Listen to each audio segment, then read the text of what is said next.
At this week's annual Labour Party conference, the media hype revolved around one person: the Labour Mayor of Greater Manchester, Andy Burnham. In recent weeks, there's been increasing speculation that Burnham may actually be considering a leadership challenge to the Labour leader, Keir Starmer, with Labour currently floundering in the polls and, according to YouGov's latest seat projections, at risk of losing 267 seats at the next election, the vast majority of them to the right-wing populist Reform UK. So in this video, we'll explain Labour's ongoing leadership crisis, why Burnham is suddenly in the spotlight, and whether Burnham could actually oust Starmer.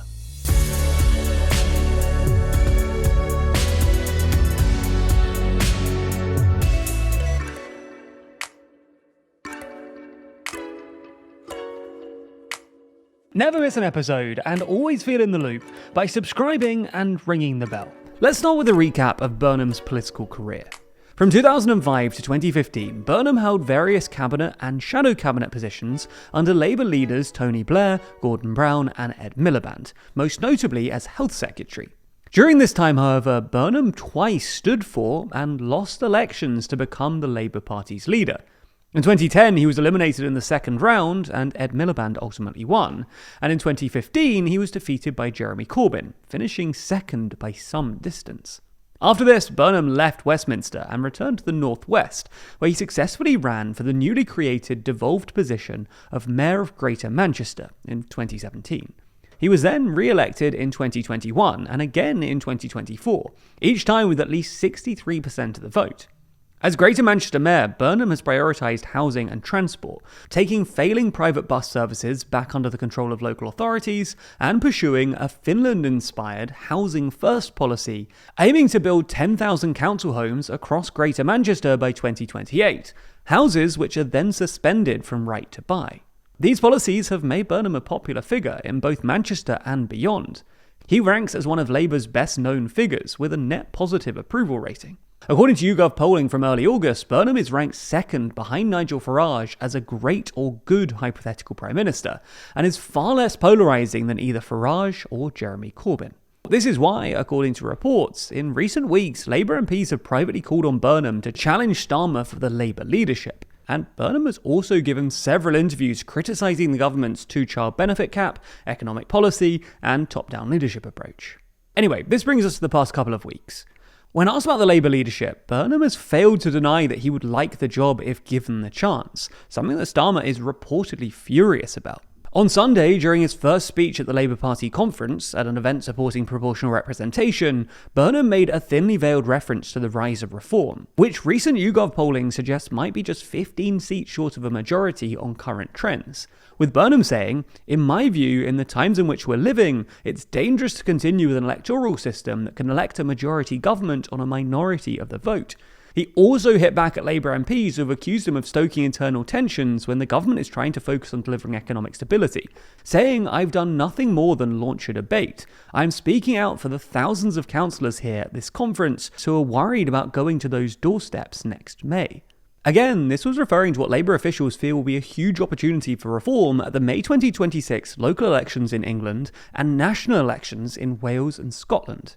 Labour are especially concerned about losing their parliamentary dominance in Wales, where they've been the biggest party since the Welsh Parliament was established in 1999. But Burnham also used this speech to directly criticise the current Labour leadership, citing a climate of fear and the suspension of Labour MPs for disagreeing with the government position. Ultimately, though, the big question is, could Burnham actually oust Starmer as Labour Party leader? Well, logistically, replacing Starmer is difficult.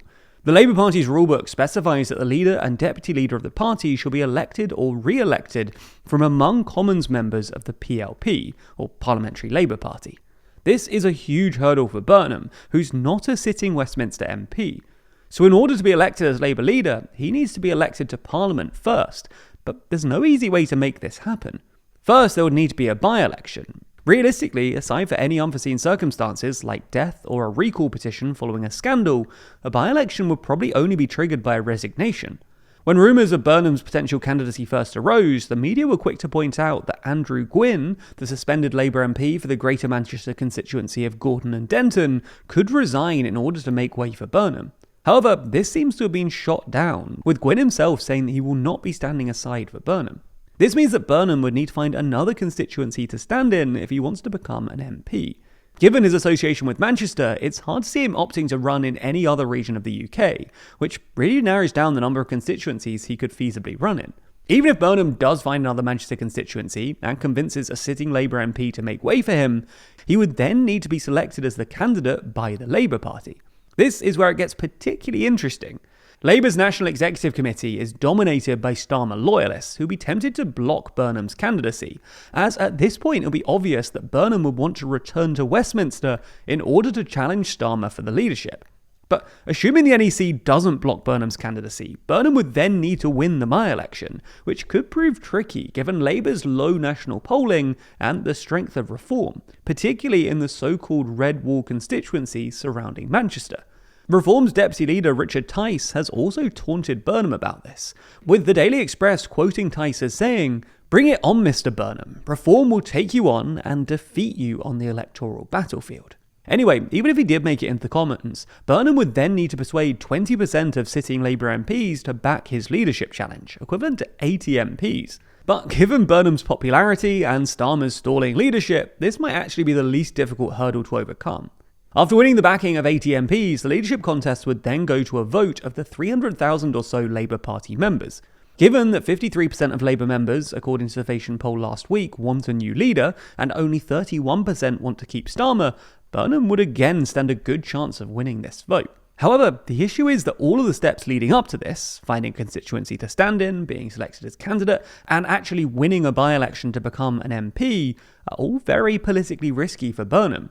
It seems unrealistic that Burnham would give up his role as Greater Manchester Mayor in order to pursue the leadership, although he does seem to be leaving his options open. Ultimately, we live in a world where growing geopolitical and economic issues like this are hitting the headlines every day. And while it's easy to sometimes feel overwhelmed, there are ways to stay sharp. And we know that the easiest way to do this is with Brilliant. That's because Brilliant teaches you by doing, using active learning techniques to train you in the principles behind otherwise complex subjects, and ensuring you actually understand what's going on. With their ever-growing collection of lessons in topics ranging from maths to science to AI, there's plenty to get you started. Not only does each lesson offer a comprehensive mix of engaging problems and competitive features, but Brilliant also helps you stay consistent, keeping you motivated and excited to learn every single day. Take their newly updated science courses, for example. Here you can learn how to build simple computers out of logic gates, or open your eyes to the world around you by solving puzzles with science. Each lesson will help you to develop your scientific intuition through visual interactive problem solving that gets you hands-on with key concepts. Try Brilliant for free and start your learning journey today by visiting brilliant.org/TLDR, scanning the QR code on screen, or clicking the link in the description. By doing so, you'll also get 20% off an annual premium subscription, and they'll know you came from us, which really helps us out.